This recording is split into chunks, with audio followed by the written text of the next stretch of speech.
ఇక ఎండాకాలం కాబట్టి ఎవ్వరు చూడు జ్యూస్ల దుకాణాల ముంగట్నే ఆలిపోతుంటారు. దూపదీరేదాకా గిలాసల మీద గిలాసలు లేపుతూనే ఉంటారు. సట్ట సట్ట లొట్టలేసుకుంటది ఆగుడు కాదు. అసలు అవి ఎసొంటి పండ్లతో తయారు చేస్తుర్రో తెలుసుకోవాలి కదా. మేము చూపిస్తాం చూడుర్రి. వాన్న కెమెరాగా జ్యూస్ బండికి తిప్పి.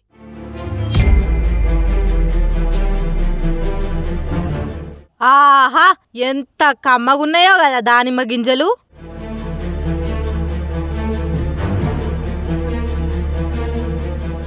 ఓహో, ఫ్రిడ్జు వారే వా, ఎంత చక్కదనంగా ఉందో. ఇది కదా అస్సలైన నీట్నెస్ అంటే. అరే వా, ఈ జిల్ల పురుగులు ఈగలతోనే కావచ్చు జ్యూసులు గంత కమ్మ ఉండేది. మళ్ళా ఇదేమన్నా రోడ్ల పొంటి ఉండే చిన్న బండి అంటే ఏమన్నా అనొచ్చు గాని మస్తు పేరువైన మిలాన్ జ్యూస్ సెంటర్ వాళ్ళ పనితనం ఇంత చక్కదనంగా ఉంది. గచ్చిబౌలిలో ఫుడ్ సేఫ్టీ అధికారులు తనిఖీలు చేస్తే నెత్తి గోడకు గుద్దుకునే నిజాలు బయటపడ్డాయి. ఆ జ్యూస్లల్లా అన్ని కాలం అయిపోయిన జ్యూస్ ఫ్లేవర్ కలర్స్, కుళ్ళిన పండ్లు, కుళ్ళిపోయిన దానిమ్మ గింజలు, శుభ్రంగా లేని ఫ్రిడ్జు, ఇట్లా అలా సీక్రెట్లు మొత్తం బయటపడేసరికి గుండె వాలిగిరు యజమానులు. అబ్బో, అసలు ఎట్లా చేతులు వచ్చినాయిరా మీ చేతులకు జట్టాలు పుట్టా మీ కుసురుదాలుగా.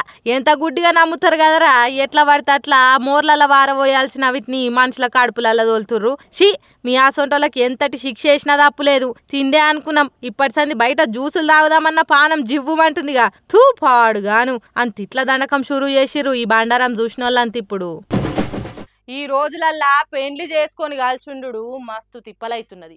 అందుకే కొందరు పెండ్లి మాట ఎత్తుతనే మన దూరం పోతున్నారు.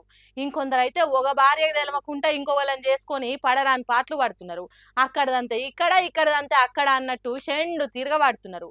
లోకం మీద ఇట్లుంటే గీ అన్న గుండె ఎంత గట్టిదో గాని ఎవ్వరు చేయని పని చేసిండు. సామి, నీది మామూలు గుండె కాదు సామి, నీ గుండె బతకాలి సామి. ఒక్క మండపంలోనే ఇద్దరిని చేసుకుంటున్నామంటే నీది ఎంత పెద్ద గుండె తెలుస్తుంది సామి. ఇద్దరు పెళ్ళాలతోని ఎట్లేగుతావు అనుకున్నావు గాని నీ ధైర్యానికి జోహార్లు సామి. ఇరుగురి బామల నడుమ ఇరుకున్నవాడి నలిగిపోనా అనే గుండె ధైర్యంతోని ఇద్దరు మెడల తాలి కట్టినవు చూడు, అది చరిత్రలో నిలిచిపోతుంది సామి. కొమరంభీం ఆసిఫాబాద్ జిల్లా లింగాపూర్ మండలం గుమ్నూర్ అనే ఊర్లో ఉంటాడట సూర్యదేవ్ అనే ఇతగాడు. అదే ఊర్లుండే లాల్దేవి, జల్కర్ దేవి అనే ఇద్దరు ఆడవిళ్ళని ప్రేమించిండట. వాళ్ళు కూడా సూర్యదేవ్ లేకుంటే మేము ఉండం అన్నారట. అరే అట్లా ఉద్రది అని ఎంత చెప్పినా ముగ్గురిని లేదట.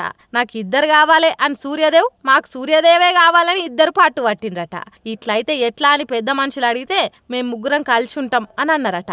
అంత ప్రేమ ఉన్నోళ్ళు మీ ఇష్టం ఉన్నట్టే బతుకుండ్రి అని పెద్ద మనుషులు అయ్యవలు ఒప్పుకొని ఈ పెళ్లి చేసిరట. హాగో, పెళ్లికి ముందు శుభలేఖ మీద ముగ్గురు ఫోటోలు ఎట్లా ముద్రేయించుకున్నారు చూడుండ్రి. చుట్టాలు పక్కాలు అందరిని పిలుచుకొని డప్పు సప్పుల నడుమ ముగ్గురు ఒకటైనరు. మంచిగా కలిసిమెలిచుండ్రి, పిల్ల పాపలతోని బతుకుండ్రి అని అక్షంతలేసి ఆశీర్వదించిండ్రట.